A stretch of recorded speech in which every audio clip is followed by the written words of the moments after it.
We count on people too much to get us through shit. And we look to our right, we look to our left, we're looking for help. And if you can build that self, you can build that total accountability in oneself. And it's not about being selfish. I'm trying to create a better me. So hopefully people who are hearing this are taking it the right way, can say, I can run a mile. It ain't about running 205 miles. It doesn't matter. I want you to see how far you can go. The biggest trophy I own now is that book. The biggest trophy I own now is not the book itself, it's what's in the book. It's what, like, I don't give a fuck if that sells one copy. Honest to God, man, like what I did, and that's what I hope people understand. Your life and the journey you put yourself through, there's nothing more than that. And that's all I want people to do, is realize that you have to struggle.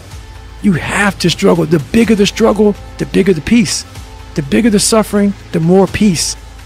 So a lot of this isn't your fault, why you do some things you do, why you feel the way you feel. But no one's coming back to save your ass. You have to go back to where it started, wherever that place is for everybody, and have the courage to go back there and start fixing what broke you.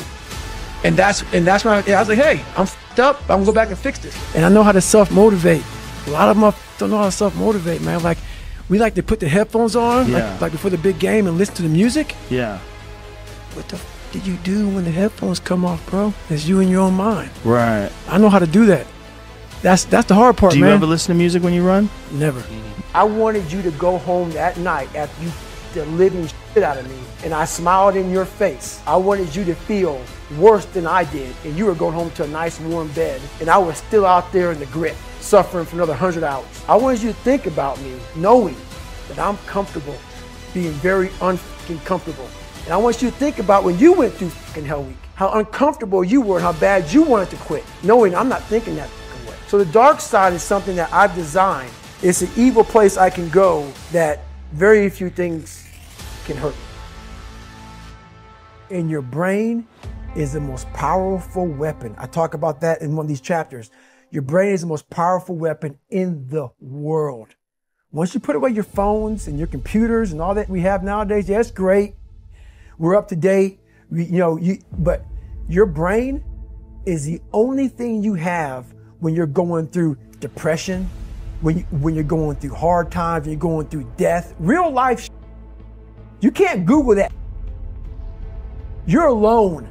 You're alone. You may have a shrink you're going to, you may have a best friend you're going to, but there's 24 hours in the day where you're alone in this brain. And your brain is talking to you in all kinds of ways. And it wants to control you and pull you in these different pockets. If you can't control your own brain and your brain controls you, you got to tell your brain where you want to go and how you want to go and how you want to get there. You got to control it. If not, it's over. I'm trying to find more of myself. And the only way I can find more is to silence the world out as much as I can, because it's getting busier every day. It's getting faster. And the faster it gets, the more you are missing who the you are. So I trap my own mind a lot and say, look, man, I put my phone away, I put it away, and I go dark. I go dark a lot, and it's because I have to find out. I'm on a journey of life, and we all have a different journey. I learned how to really find strength in the misery. When everybody's suffering, everybody's all poopy pants and their mentality's down and everything, I started just like, my God, this is where I shine. I'm insecure here. This isn't the real me. I lied to you about that. I wanted your acceptance in life. All those things happen, but the thing about it is that we get judged so quickly by who we are. We don't know. We don't go to where it happened. Life created this person, me. And I had to realize, man, that's okay, man. It's not my fault. Now I gotta go back and fix it though. So a lot of this isn't your fault, why you do some things you do, why you feel the way you feel. But no one's coming back to save your ass. You have to go back to where it started, wherever that place is for everybody, and have the courage to go back there and start fixing what broke you. We have the ability to go in such a space if you're willing to suffer, and I mean suffer. Your brain and your body, once connected together, can do anything.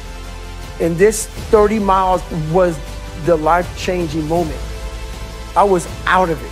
I was in the worst pain in my entire life. I was, to me, on the brink of death. And I was able to chunk this 30 damn miles into small pieces. I was so driven, and I'm not gonna say motivated, because motivation is crap. Motivation comes and goes. When you're driven, whatever's in front of you will get destroyed. I sat in this chair and I was so driven to succeed in this race. This became a personal thing. This became me against this race, me against me.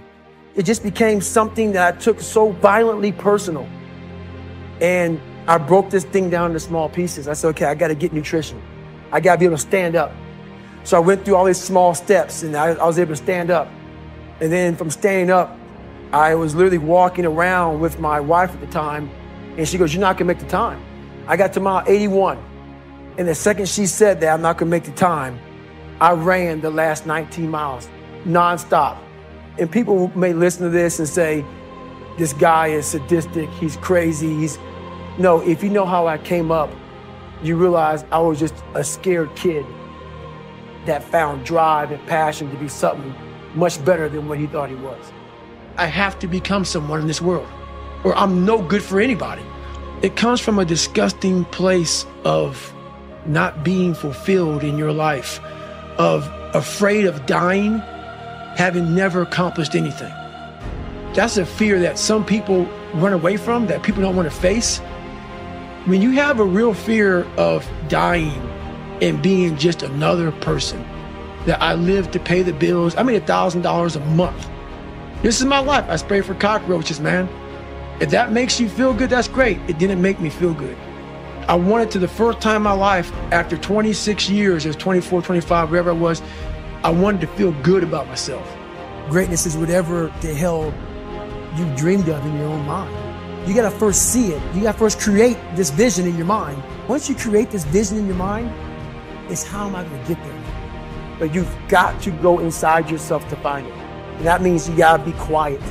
Shut the fuck up, go in a room, stop talking, search your soul, search your mind, search your abilities, and you'll find it.